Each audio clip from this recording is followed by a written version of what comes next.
Let's bring it back to the blue couches. We're going to welcome in Saxon Doherty. He's the safety press officer with PennDOT, and we're here to talk pedestrian safety. I feel like we do this every year, but it is so important to do this because, you know, all those kids, they're so excited when they're out there trick-or-treating. They're not really paying a lot of attention to traffic, are they? No, that's absolutely right. You know, the first thing I like to tell people is just be aware of when trick-or-treating is in your community. That's something that sometimes they surprise by. Because it's a little different. It's a little different in all communities. Yeah, it could be before Halloween. It could be on Halloween night. Sometimes they're at night. Sometimes it's during daylight hours. So just find out when those are. That's number one, because that's when you're going to see that increased pedestrian traffic. But the number one tip I want to tell pedestrians is just be visible. If you can be seen, you are more than likely going to be perfectly safe. It's just drivers need to be able to see where you're at. So I brought a couple accessories today to show off. I love this one. So this is a little light that you can clip on a bike, a backpack, costume, whatever. And it has 3 different modes. It also blinks. I like the blinking because that's really easy to see, you know, as things are moving about. And then we also have these little reflective strip tapes. And they're great too.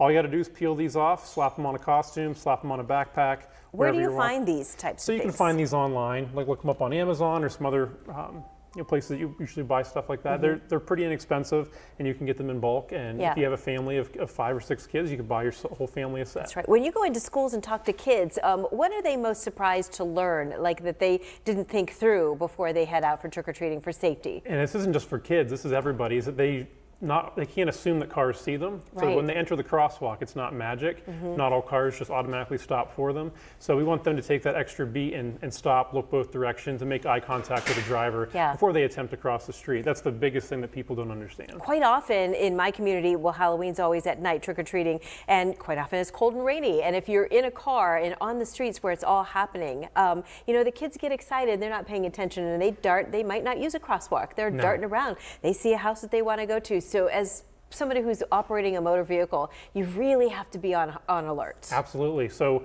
we talk about distracted driving year round, not just during Halloween, but this is a time you really need to be extra vigilant. Put that phone away. We have the new Paul Miller's Law for a reason, so just put it in the glove box where you can't even access it.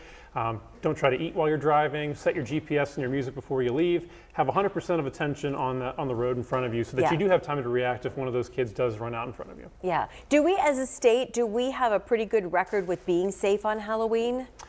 We've had some crashes. Last year we had a few fatalities in the state, so that number should ultimately be 0. It means we have work to do. Yeah. But with Halloween specifically, I think one thing people need to remember is just because you're wearing a dark colored costume, you need to add things to make it visible. So like the light I just showed, or maybe a glow stick or a glow necklace, carry a flashlight or a headlamp.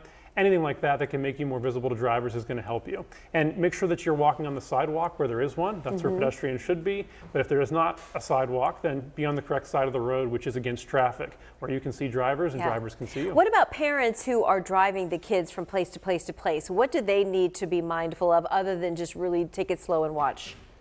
I mean, ultimately, those are the big things. Is if you're driving, you need to slow down, eliminate those distractions, and be prepared to encounter a pedestrian at any point. We oftentimes tell drivers to slow down when approaching a crosswalk or a signalized intersection because more than likely a pedestrian may be trying to cross. But especially in low light conditions, you really have no way of knowing what you could see. So just taking those extra things away from your attention when you're trying to operate a vehicle will help you have the time to react. I always think it's really great too if you can find a place to park and then walk your neighborhood. You know, just stay parked so that you don't have to be driving and weaving in and out of kids that are running for that candy, because it's all about getting the candy, right? Yeah, that's the #1 priority, right? And the parents do have to taste it. I know a lot of people think it's controversial, but you know, for the kids' safety, the parents might have to have a few peanut butter cups. Absolutely, just to make sure they taste okay. For their own well-being. I remember vividly Halloween nights. You always came home still in your costume, dumping that bag out and categorizing all the candy, and then the parents saying, "Let me test. I got to test to make sure this is okay." That's still happening, right? Exactly. Well, the one issue we're not talking about is why candy has all gone to mini size. Back when I was a kid, they were full-size candy big, bars. Now they're all mini. I know. And the minis are getting smaller and smaller, aren't they? They sure are. Again, I love these. These are really great little safety.